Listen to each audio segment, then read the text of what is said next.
When you think of the original Pokemon games, GoldenEye, Sonic the Hedgehog, The Legend of Zelda, and Super Mario, what do all of these games have in common? If you said, those are all the games my dad grew up with, you. But also yes, they are all titles brought to us back during the 80s and 90s era, during what I often refer to as the golden age of gaming. Back when games were sold as standalone products, instead of an access license and always online requirements. Studios often flexed their creativity through experimental titles and began to break out into the very first genres of gaming, some of which were so popular they spawned absolute cult levels of fandom all over the world. One of which, back during this time, was Megaman, which eventually developed into the most beloved series from my own childhood, Mega Man X for the SNES. Today, we're going to look at the Blue Bomber brought back to us via the Steam Collection series. Known in Japan by its original name, Rockman, Mega Man debuted in 1987 on the NES as one of Capcom's very first console games. To give the short and simple version, in a scientifically advanced future where robots with AI are commonplace, Rock is a highly advanced humanoid helper robot created by Dr. Thomas Light. Dr. Wily, Light's counterpart and scientific rival, takes control of many robots Light created, known as the Robot Masters, in an effort to control the world's industrialization and rule the world. To help stop him, Rock volunteers to be converted into a fighting robot.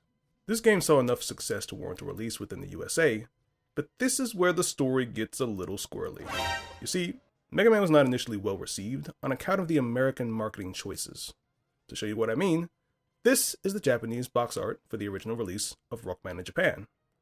This is the box art for the release of Mega Man in the USA. And holy shit, this is an utterly cursed image forever imprinted on my psyche. I wish I was joking, but this is the kind of hokey thing that happens when you're a part of the era responsible for creating the original standards. There are none, and the people in charge of making it are old people who don't understand your vision. So kind of like today, except the companies make far more money. The artist responsible for the box art was tasked with creating it in a very short amount of time. As a result, you get something that looks like it was made with ChatGPT when you plug in the phrase Mega Man cosplay but make it 1987. This theme would continue for Mega Man 2 until it finally reached something resembling the correct concept in Mega Man 3 but with the proportions of Mr. Potato Head. Despite this, the game was very well reviewed and spread in popularity purely by the players who loved it, to the point where it actually won the 1990 Golden Joystick Award for Best Console Game. Now, after the original series ran for about 5 sequels, Capcom actually launched a spin-off series known under the name Mega Man X in 1993. A more mature telling of the Mega Man story with several deviations from the previous plot, whilst keeping certain characters and many aspects of the general overall theme. Here, instead of Rock, his name is X, a mysterious, highly advanced robot that was found sealed in an ancient laboratory by Dr. Light. Many people consider this to be a direct sequel to the Mega Man series, but this is confirmed not to be the case, though many of the characters from the old series do make their appearances here. It's better to think of it as a multiverse that has no bearing on the previous iteration. No Marvel crossovers in this series, although there was a brief stint with Street Fighter that nobody wants to talk about. That's the history. Now let's dive in to one of the most beloved series of all time. Theme music!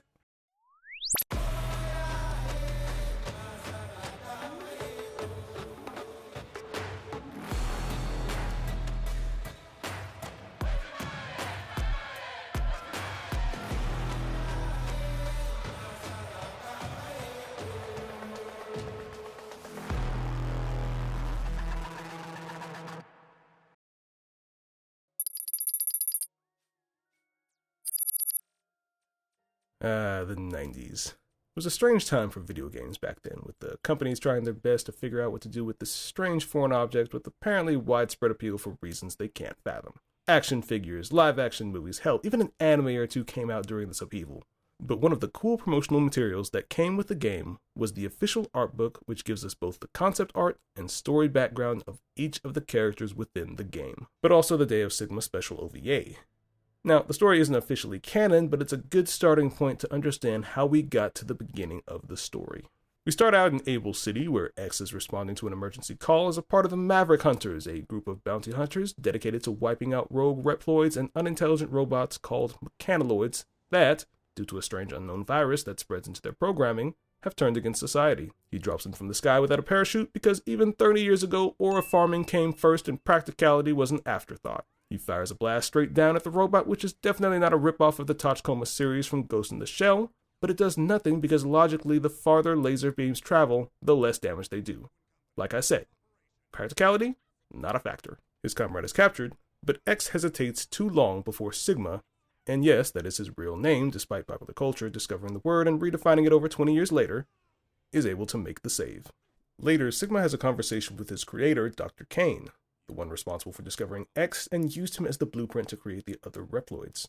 An important note to distinguish here, Reploids, or Reploroids, are robots created using knowledge gained from X that have the capability of the same free will and independent thought. X, however, is not a Reploid. He's a highly advanced robot, not modeled or created after anything that came before him. While the Reploids also have a similar AI, they don't appear to have the same level of emotional capacity on their own. Later at the base, Zero and X are called to investigate the source of the previous attack, and Sigma is acting sus. 5 minutes later, Zero has a flashback of what he said 5 minutes ago, and they find Sigma in a missile base where he slips and accidentally on purpose almost stabs Zero in the back. But Zero is and catches it before that happens. But Sigma has that name for a reason, because X hesitates, again, and Zero gets thrown into the sky and slashed across the chest. X gets absolutely sunned before Sigma launches a barrage of nukes into the city and misplaces his sword inside X's chest. X gets a flashback to his creation, which gives him a superpower boost before he scars Sigma and shuts down. But Sigma leaves without killing either of them because he felt the overwhelming need to aura farm in his new drip on a random rooftop instead of eliminating the main threats at his attempt at a global takeover. Now, for those of you keeping score, that's aura farming 2, practicality 0. Zero eventually wakes up, takes X to safety, and that's the setup story for the main game. Let's boot this baby up and finally talk about the gameplay. Boot up the game and we get this cool analysis screen that goes through the analysis of X. When we get to the most obnoxious blaring alarm that tells you everything I just told you before we finally hit that iconic intro screen.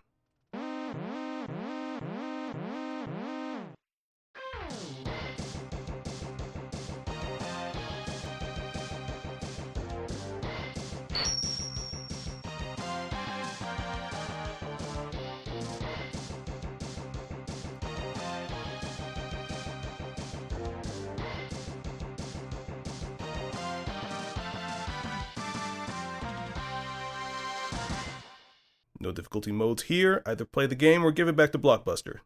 Now, time for a little bit of pedantics right off the bat. The amount of space between game and start makes absolutely no sense here, and password is written as 2 words for no reason. I tap game start, and in a cool little detail, X actually shoots his buster over the choice you select. God, we need more of this in modern games. Now, sit back while I listen in for about 200 hours to the sound of pure nostalgia.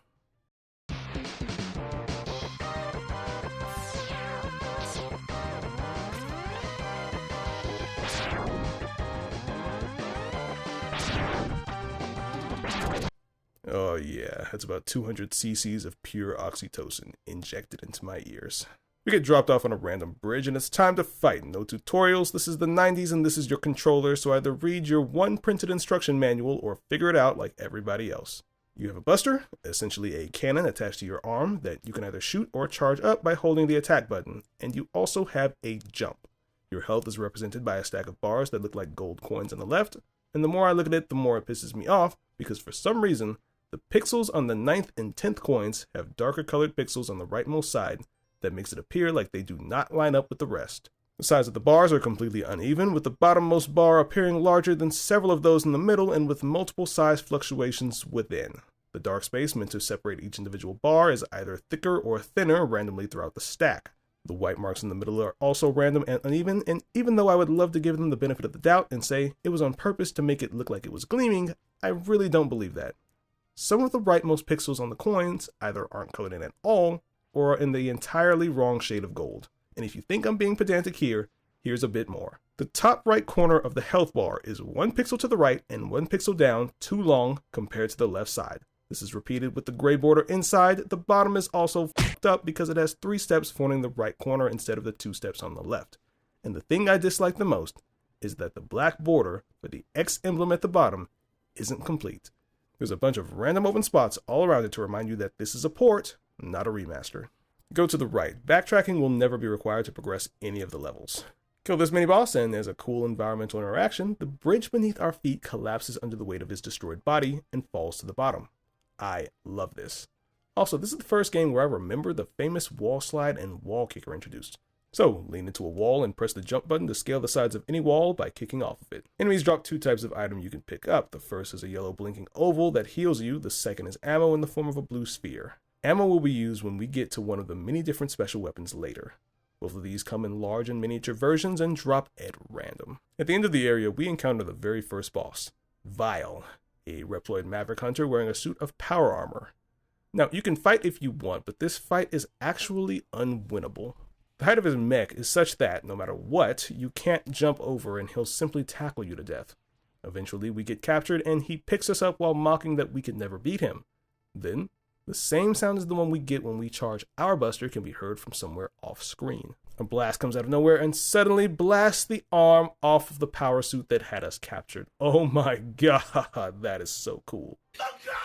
Dashes into action and Vile hops back into his airship running for his life. A beautiful introduction to the character. Zero is the leader of the Maverick Hunters since the departure of Sigma. He is the highest ranking hunter given his immense skill and powerful abilities. He tells us that by using all of our powers, we can become as powerful as he is and encourages us to never give up. Note that X and Zero are written to be the direct counterparts to one another. Zero has long dynamic hair where X is bald, striking powerful red where X is a cool blue, confident where X has doubts, and later would have his main weapon be an energy sword as opposed to X's buster. The reason for these corollaries would be revealed in a later sequel, but for now, let's move on. The game is a collection of instance missions, and you can select to tackle any of the 8 initial bosses in whatever order you like. If you hit the map button in the corner, it will show a world map, and panning over the missions shows a blip where you are. Likewise, hitting the spec button will bring up a spec sheet for the area boss, complete with their height, weight, name, and a full list of attacks. So, sticking to my usual patterns, I picked the top right, which launches an intro screen for the area boss. Chill Penguin, we're going to the Arctic. Desolate landscape in the back, parallax layered snow in the front. Love it. There's even ice on the floor inside of this area here. It doesn't affect the movement or anything, but it is, no pun intended, a cool touch. We come across the first of several upgrade pods. Approaching it will play a message from our creator, Dr. Thomas Light, that somehow knows we've decided to pursue the way of the warrior. Not sure how that works, but this pod fits us with a fancy new pair of boots that gives us the power to dash. Now, you cannot miss this because it is on the main path and you have to go through it in order to finish out the level. So the game really wanted you to get this upgrade first.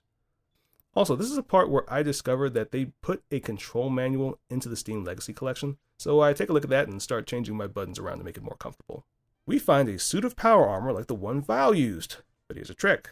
That ceiling is too high to reach with a standard jump. Use the suit to jump, then hop out of the suit to skip the entire area underneath.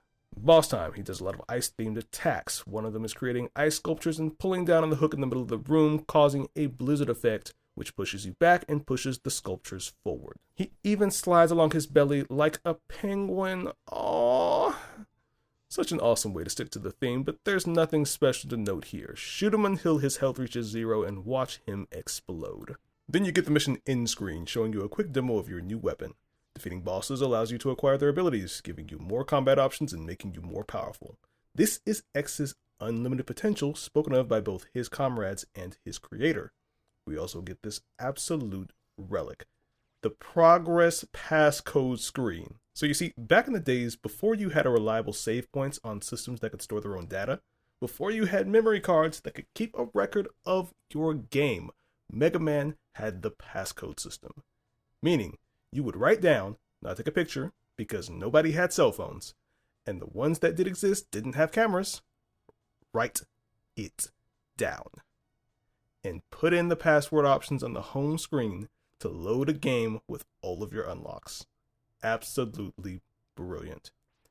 Next stage, Flame Mammoth. Hopefully you're starting to understand the naming convention. All of the Reploid bosses follow this format. These factory workers throw pickaxes at you, and if they hit you, they laugh. These guys. Here's a small secret. Go left there, wall kick to destroy this section of wall, and grab our first sub-tank. Sub-tanks are emergency heals. Any health items you pick up when your health is full will fill the sub-tank. There's an audio cue both when the tank is receiving HP and when it is filled. When used, the sub-tank will be emptied no matter how much HP you actually use, so do your best to wait as long as possible. There's more destructible wall up here, but we can't make it here with just a wall kick, so we'll be back for this. Boss fight. He spits fire and lobs oil. If the fire hits the oil, it ignites. Every time he hops, he shakes the ground, and if you're touching the walls or ground, you'll be knocked down. Kill him and get the fire wave ability. It's just a flamethrower. Now for the tower stage. This level is almost entirely vertical, keeping in line with the area theme. There's even a section where you climb outside, and look, little mechanical monkeys on the ladder. Love it. There's a special item on the ledge here, but our jump can't quite get to it, so we'll come back. But backtracking for bonuses and special items is a mainstay in pretty much every Mega Man game. Get to the boss, Boomer Kuwanger. He's based on a stag beetle, and he teleports around the room, constantly trying to toss you into the ceiling. This is actually rough if you're not prepared, but wait for him to stop phasing in and out and blast him for the win, which awards us with the Boomerang Cutter. The Boomerang Cutter shoots out and returns to you in a circular pattern. However, it also has one unique ability. The Boomerang has the ability to grab items, particularly those that may be slightly out of reach or on the other side of walls. Go back, grab the special item we couldn't get before to get a permanent boost to our health. To the forest level with Sting Chameleon. Head up this area and get trapped in with this really generic looking robot. Kill it and uncover Dr. Light's second capsule, which upgrades our body armor, reducing all damage taken by 50%. Also, our damage animation changes to this much more respectable guard. These woodpeckers drop seeds that explode and worms come out. I love specific area themed enemies. It is super immersive and shows a really keen attention to detail. Now for some jank. Walking out of an immediate area reloads all enemies within that area. That's not a second guy in a power suit here. He respawned instantly because I went slightly too far left. Now the boss, and here's where having game knowledge comes in handy. Every one of the 8 bosses has a weakness to one of the others. For this one, shooting him with the Boomerang Cutter causes him to immediately fall down and lock him into a loop of doing the same move by trying to jump into the foliage. Kill Sting Chameleon to receive the creatively named weapon Chameleon Sting. Next up, the power plant with Spark Mandrill. No doors? No problem. Boomerang our second sub-tank. This next part sucks. The lights go out and these firefly enemies fly through very quickly. Touching them hurts, but if you can shoot, they'll die instantly. Watch out for the death pits. Once you've gathered them, abusing weaknesses is the name of the game. The ice attack freezes him in place and renders him completely useless, cheesing this fight entirely. He gives us the electric spark. Armored Armadillo. Look, I'm not defending the naming choices of the 90s, but the creativity bar was, well, toddler height. Start off on a runaway cart that kills every enemy in our way. But you have to jump or you'll die. Another zone-specific mechanic. This digger drone will break apart the terrain. If your goal is to reach certain hard-to-reach items, you'll want this dead quickly, and the only thing that can kill it fast enough is the flamethrower. Don't forget to walk back and find the third sub-tank. Ride the last cart out, and the boss will be right in front of us. So, Armored Armadillo, how hard is he? Well, he has an annoying rollout attack that deflects any weapon, but if you shoot him with the electric spark ability, all of his armor falls off, and he is vulnerable all of the time. Killing him awards us with the rolling shield, as well as making us a bright bubblegum pink. Now, we can't get to these items normally yet, but just stick with me, we'll get to that. For now, Boomerang will grab it. Next is the underwater area. There's the obvious fish themes, but also submarines and these cool whirlpool things that take us to the surface. Using this, we can go up and destroy the above water ship that's dropping bombs on us. But when you go down, you can find that it's dropped through the floor, exactly like the B-boss from the very first stage. Kill the mini-boss, and there's a permanent HP booster at the end. Boss time, Launch Octopus. He's weak to rolling shield, so spam it, kill him, and get the move Homing Torpedo. It shoots a homing torpedo. Head to the futuristic airport, lots of verticality, and platforming plays a huge role in navigating the stage. Cool touch. Shoot your way into this windowed room, then kill this enemy to bust all of the windows. Lovely effect. Head down here through this small wall and find another upgrade, this time for the helmet. We can now perform a headbutt, but you can't use it on enemies, only on very specific breakable blocks. Throughout the entirety of this game, this truly only has one use, and we'll show it later. Boss time, and this is the only time in the game we enter a boss arena this way. We don't use the door, we use the platform beneath the airship. Storming isn't hard, dodges, dashes, and there's really nothing else crazy in this fight. Chameleon Sting does double damage, so we're spamming. kill him for the Storm Tornado ability. We get a cutscene where who tells us it's time to move against the big bad Sigma, and we get a new option to head into the final zones. But we have one more stop to make beforehand. Teleport back to the factory and find this area here. It's a tight jump, but land it and headbutt your way up to the top to find the final upgrade. That's right. Literally the only purpose of the headbutt upgrade is to grant us access to the Buster upgrade. Holding down B now charges the Buster to a higher level and shoots a pink cluster. You can now charge every other ability as well, but I wind up forgetting about this until the very final boss. Sigma's base. Time for some more platforming, and yes, my childhood is coming back to me with these bullshit deaths courtesy of being knocked off by drones. Make it to the top, and Val are here first and face off. We head into the next room, and before we're able to join, we can actually hear the sounds of their clash in the background.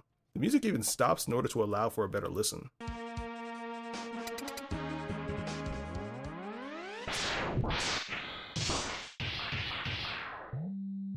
Step inside and has been trapped inside of a cage, and Val is in his armored suit, so it's our turn to fight. However, this is another predetermined loss. After a bit of fighting, we are captured in a similar electric cage, but Zero breaks out and self-destructs to destroy his power suit and give us a real fighting chance. It's time for round 3. That's strange. Jet boosters, shoulder-mounted gun. Val for some reason reminds me of something I can't quite put my finger on for copyright reasons. Anyway, boss fight. Val shoots out paralyzing bullets, which can become a real problem if you're hit, so watch out. Keep shooting and he'll go down. Head over to the injured Zero, who is critically damaged and says that his repair systems can't fix him. We watch as he fades into the background, leaving the fight against Sigma to us. We keep going and face off against our next boss enemy in a Megaman staple. The old bosses from earlier in the game are brought back in a gauntlet-style face-off. This time it's Boomer Kuwanger, but we have his weakness this time, the homing torpedoes. As usual, spam to kill him and move on.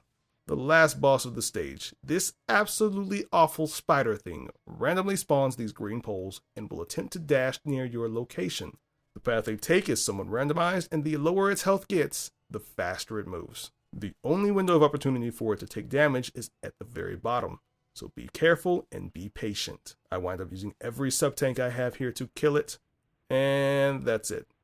If I had used up all of my spare lives in this room, I would have had to do the entire level again from the beginning. Old games were absolutely brutal in their execution, and I'm not using the easy mode granted to us on the PC collection mode, because I am not a filthy casual and I will play this exactly how it was 30 years ago. Next level, the gauntlet continues. Chill Penguin, melt him with fire. Storm Eagle, sting him to death again, and now a new boss. Literally the entire room. It's arranged as a sort of face, both eyes and a nose. Depending on what move the face is using, only specific parts will be vulnerable to damage. Also, beware of the teeth. They're actually insta-death spikes. After dealing some damage to specific parts, usually the eyes first, they will break and be unavailable to the boss, who will then stick to using whatever is left. Kill the nose and on to the next stage. For the penultimate level, the armadillo is still scared of tasers, so apply a dose of police brutality and move forward. Look, I'm not going to keep talking about every single enemy that we've already killed. Just know that the first 8 bosses come back, and in these last stages, we kill them the exact same way as before. Seriously, using their weaknesses trivializes them to the point where the encounters are really just a formality. The final boss of this zone is a really angry car from the Pixar movie. Dodge the top and don't get pinched, it really hurts. Part of the battle will require you to run through the top and bottom halves. Again, don't get pinched. If you're on the wall and the car hits the wall full speed, you will be knocked down and stunned. This fight is tough, and it reveals a problem with the new Buster. The fully charged Buster shot actually moves slower than the regular bullets due to the snaking animation. But if you shoot and immediately go to charge another shot, you unleash another regular bullet at the same time. That regular bullet outpaces the charged shot, hitting the boss and giving them iframes to the charged shot. Time for the final zone. No platforming and no area traversal. Just a straight climb to the top of this tower with infinite enemy spawns that have 100% item drop rates, which makes them perfect for filling up on sub-tanks. Top, we reach the evil Sigma, but of course he won't face us yet himself. We have to face off against his dog. He even gloats that he doesn't want to rob his pet the pleasure of killing us even though he could very well team up on us, so that's 3 to ore farming for those of you who are still keeping track. Now, this dog is actually never named in-game, but his listed name in the credits is Velgarder. Sigma comes back to face us and sheds his cape to become Darth Sigma, Lord of the Mavericks. Honestly, this fight is almost entirely uneventful if you just cling to the walls. He'll dash back and forth in a diagonal, but just don't touch him and shoot. One of the incredibly annoying things about this fight is the fact that all damage dealt to him from any source is just reduced to 1. This makes upgrading the Buster or even using different weapon types completely pointless, and it's one of the series' main low points. Just make the damn fight the same. Why did they feel the need to do this? Once he dies, his head begins to float up onto the body of a giant mechanical wolf. That's right. The only multi-phase fight in the entire game is a 3-phase fight, and if you die, you have to start all the way over at the bottom of the tower. The only vulnerable spot of this boss is the tiny head up top, and it will only ever take damage from a charged buster shot, so all other weapons become useless in this stage. The small hit area combined with the damage reduction makes this fight a massive test of patience. 5-year-old me could do this no problem, but I have the patience of a Texas driver, so I'm stuck here for a few hours until he finally goes down. Sigma gives his one final monologue, but things are getting bad, so we teleport out and get a shot of the floating fortress imploding off in the distance before it finally falls into the sea. Cue a Star Warsy scrolling text describing how the war is over for now and has exacted a terrible cost via sacrifices, which obviously refers to Zero, but we don't actually see anyone else who's involved in it. And with that, we can finally ask the question, Megaman X, is it the greatest RPG ever? Megaman X carried over the same codified formulas of the early Megaman series. 8 bosses in uniquely stylized areas, new final zone where you face a gauntlet of old bosses, and then the final encounter. Later games in the series would all go on to use some variation of this formula, including the highly successful, also to be reviewed later on the channel, Mega Man Zero, which follows the story of X's partner. Oh yeah, he's not dead. Ignore the fact that his legs are missing. It's all robotic, so he can be fixed later. If I had to take a guess as to why he would come back in later games, it's probably due to the fact that he was, and still is actually, a far more popular character than X. Everybody loves a long-haired Chad, after all. All of the areas are unique and have their own themes. The secret upgrades, while not too difficult to discover, were all unique in how they could be found. Having boss weaknesses and free mission selection encouraged early players to experiment with all the different weapon types and find out what works best. It was the first in a new line of Mega Man series games, packaged and styled for a new audience with a familiar formula and new sleek designs and characters. Now, it's not a perfect game by any means. The boss fight gauntlets are incredibly redundant after you have the weaknesses, the upgrades are incredibly poorly balanced, and the final boss renders most of those upgrades virtually pointless. But the series does hold a special place in my heart as one of my favorite games to replay over and over again in my childhood. Not everything is perfect, but it's good, reliable fun. It's like a Lunchable, but back when they were good. In fact, that's what we'll call it. Mega Man X from the Mega Man X Anniversary Collection is the 90s Lunchable out of 10. Thank you all for watching. We stream every week over on Twitch and simulcast on YouTube and Kick, so check us out if you enjoy our content. Thanks for watching, and I'll see you all in the next one.